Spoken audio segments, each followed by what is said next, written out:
Porn stars आम माशरे में ये महज बेहयाई है या कोई मंसूबा बंदी कयामत की निशानी है या कोई फितना हमारा इंतजार कर रहा है।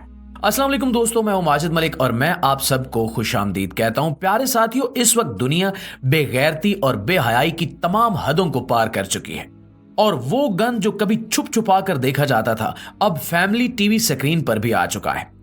हाल ही में एक इंडियन टीवी चैनल ने जॉनी सिन्स और रणवीर सिंह के साथ एक एड शूट करवाया है। जॉनी सिन्स वही शख्स है जो पोर्न इंडस्ट्री में बेहद मशहूर है और इसके नाम पर बहुत ज्यादा मीम्स भी वायरल होती रही हैं। ये एड कुछ इस तरह से शुरू होता है कि रणवीर सिंह इसमें जॉनी सिन्स का साला बनकर खड़ा है और इसके साथ रणवीर सिंह का बाप खड़ा है, यानी यहाँ पे जॉनी सिन्स इस घर का दामाद है। तभी जॉनी सिन्स की बीवी यानी रणवीर सिंह की बहन वहां आकर इल्जाम लगाती है कि जॉनी सिन्स नामर्द है, इसलिए मैं इसके साथ नहीं रह सकती। इस पर जब जॉनी सिन्स माफी मांगता है तो इसकी बीवी कहती है कि ये मखसूस गोलियां हैं जो मर्दाना ताकत के लिए इस्तेमाल होती हैं, तुम ये खाया करो, लेकिन तुम मेरी बात नहीं मानते। दोस्तों, आप अंदाजा कीजिए कि फैमिली टीवी स्क्रीन पर खुले आम ये सब कुछ दिखाया जा रहा है। ये इल्जाम लगाने पे नीचे ही मौजूद जॉनी सिन्स की मां और इस लड़की की मां भी हैरत से उठ खड़े होते हैं और कहते हैं कि बहू कितनी बेहयाई से ये बात कर रही हो। तो वो लड़की आगे से कहती है कि मैं कैसे बात ना करूं कि मेरी जरूरतें ही पूरी नहीं हो रही। आप अंदाजा कीजिए कि अब ये चीजें खुल खुलाकर मीडिया पर दिखाई जा रही हैं। मर्द तो मर्द, औरतें भी इस मामले में बेहद आगे निकल चुकी हैं। खैर, आगे चलते हैं। इसके बाद इसी बहस के दौरान किसी तरह से धक्का लगने पर वो लड़की ऊपर से नीचे की तरफ गिरती है और जॉनी सिन्स भी अपनी बीवी को बचाने के लिए पीछे से छलांग लगा देता है। रणवीर सिंह इस दौरान वही गोलियां उठाकर जॉनी सिन्स को कैच करवा देता है। वैसे तो यहां पर स्क्रीन को पर्दे में रखा गया है, लेकिन दिखाया यही गया है कि जैसे बस गिरते ही गिरते उन्होंने आपस में सारा जिस्मानी ताल्लुक पूरा कर लिया हो और अब उसकी बीवी खुश है। ये सब करते हुए यह भी दिखाया गया है कि रणवीर सिंह यानी उस लड़की का भाई, लड़की का बाप, लड़की की मां, लड़के की मां और वहां पर उनकी दादी भी मौजूद है, जिनके सामने ये सारी बेगैरती सर अंजाम दी गई है। दोस्तों, एकदम से मार्केटिंग की दुनिया में इतना बड़ा शिफ्ट कैसे आ गया कि वो पोर्न स्टार्स जो कल तक मुंह छुपा कर फिरते थे, आज वो धड़ल्ले से फिल्मों में काम कर रहे हैं। इन्हें ड्रामों में साइन किया जा रहा है और अब इन्हें इश्तिहारात में भी लिया जा रहा है। ये हमारे पूरे मुआशरे को खुल्लम खुल्ला पोर्न देखने की तरगीब है। आप में से शायद बहुत सारे लोग ये सोच रहे हैं कि भाई ये तो इंडियन टीवी चैनल है, तो हम आपको बता दें कि पाकिस्तान में इंडियन टीवी चैनल देखे जाते हैं और बहुत ज्यादा देखे जाते हैं। बहुत सारे लोग ऐसे हैं जो बड़ी पाबंदी के साथ इंडियन टीवी सीरीज देखते हैं और इसके लिए इन्होंने डिश भी लगवा रखी है या किसी और तरीके से देख सकते हैं। ये सब आखिर क्या हो रहा है और इसके पीछे क्या वजह है, आज की इस वीडियो में हम इसी को तफसील के साथ डिस्कस करेंगे और आपको बताएंगे कि इस सब के पीछे कौन सी खुफिया साजिश काम कर रही है। तो आइए मौजू का बाकायदा आगाज करते हैं। नाज़रीन, सबसे पहले तो आप अपनी मोबाइल स्क्रीन पर चलने वाली ये वीडियो देखें जिसमें इस एड के बारे में बताया गया है। आपने वीडियो देखी, अब आप अंदाजा कीजिए कि किस तरह खुलेआम फहाशी और बेगैरती को फरोग दिया जा रहा है। ऐसी कितनी ही पोर्न एक्ट्रेस को हम जानते हैं जिन्हें इंडियन टीवी ड्रामों और फिल्मों में काम मिल रहा है।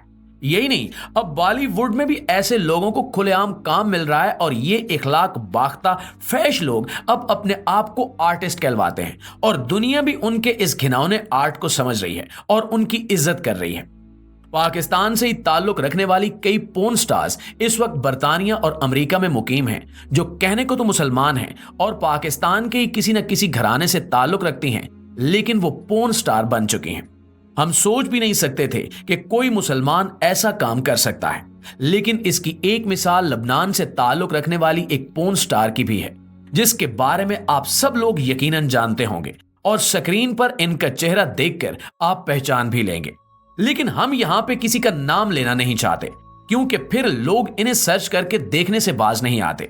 वैसे भी हमारा खित्ता हर साल पोर्न सर्च करने के आदाद शुमार के हवाले से दुनिया में पहले नंबर पर आता है। हम यहां पे पूरे मुआशरे के खराब होने की बात नहीं कर रहे। हम जानते हैं कि हर मुआशरे में, यहां तक मगरबी मुआशरे में भी आज भी कुछ ऐसे लोग मौजूद हैं जो इस सारी बेगैरती को बहुत बुरा समझते हैं, लेकिन ऐसे लोगों की तादाद अब तेजी से कम होती जा रही है।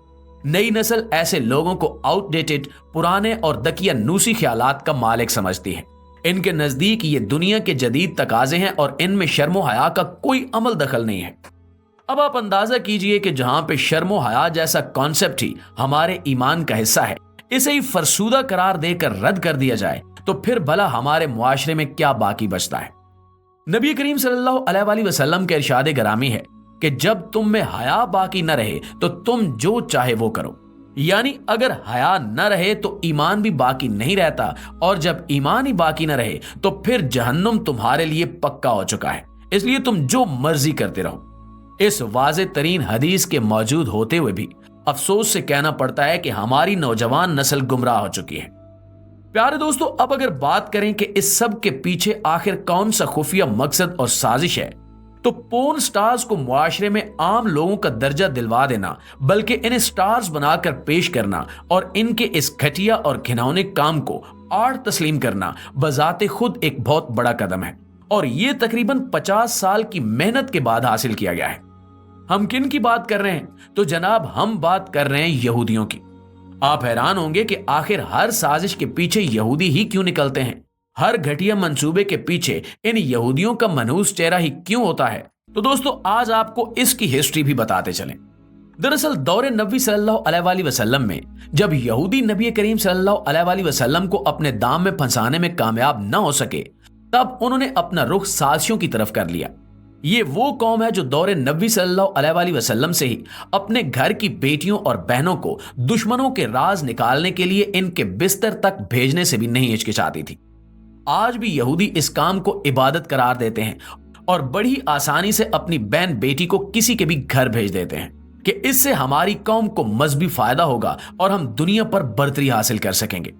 दुनिया पर बर्तरी हासिल करना इन यहूदियों के नजदीक इनका मजहबी फरीजा है, और इस कोशिश के लिए बेशक जो मर्जी कुर्बान करना पड़े तो इससे इन्हें सवाब हासिल होगा। यहूदियों की इस खसलत को बड़े अरसे तक दुनिया के मुख्तलिफ मज़ाहिब में और मुख्तलिफ अक़वाम में घटिया अलकाब का निशाना बनाया जाता रहा, क्योंकि ये वाकई अपने आप में एक बड़ा घटिया काम है। अब हम दूसरे पहलू की तरफ देखते हैं जो इससे ज्यादा आम है। दोस्तों, शर्म हया का खत्म हो जाना और इंसान का फहाशी का आदी हो जाना दो ऐसी चीजें हैं जिनसे इंसान का ईमान ही नहीं बल्कि जहन भी कमजोर हो जाता है। यही वजह है कि यहूदी इस कदर मुनज़्ज़म अंदाज से पूरी दुनिया में बेहयाई और फहाशी का फरोग चाहते हैं। यहूदियों की मौजूदा आबादी का 80% से जायद इस वक्त शैतान के पैरोकारों पर मुश्तमिल है, जो बज़ाहिर तो अपने आप को यहूदी कहलवाते हैं, लेकिन दरअसल वो शैतान के पैरोकार हैं। शैतान को अपने पैरोकारों पर कब्जा करने के लिए यही चाहिए कि वो दीन की अच्छी बातों से दूर हो जाएं। जो शख्स भी जितना ज्यादा गलीज और गंदा होगा, जिसमें ईमान जितना कम होगा, उतना ही शैतान उसको पसंद करेगा।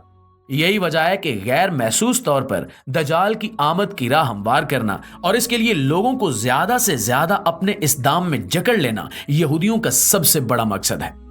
दजाल की आमद की राह हमवार की जा रही है और ये सब हमारे सामने हो रहा है। नबी करीम सल्लल्लाहु अलैहि वसल्लम का इरशाद गरामी है कि दजाल का मुकाबला कोई भी नहीं कर सकेगा, इसलिए उस दौर में अपना ईमान बचाकर किसी वीरान मकाम की तरफ भाग जाने का हुक्म है। आप इसी से अंदाजा कर सकते हैं कि यह किस कदर बड़ा फितना होगा। अल्लाह से दुआ है कि वो हमें इन यहूदियों के इन घटिया मंसूबों को समझने और इनसे दूर रहने की तौफीक अता फरमाए और हमारी नौजवान नस्ल को भी हिदायत अता करे। यही हमारा असासा है और यही हमारी रियत भी है, जिनके बारे में और जिनकी तरबियत के लिए हमसे सवालो जवाब भी किया जाएगा।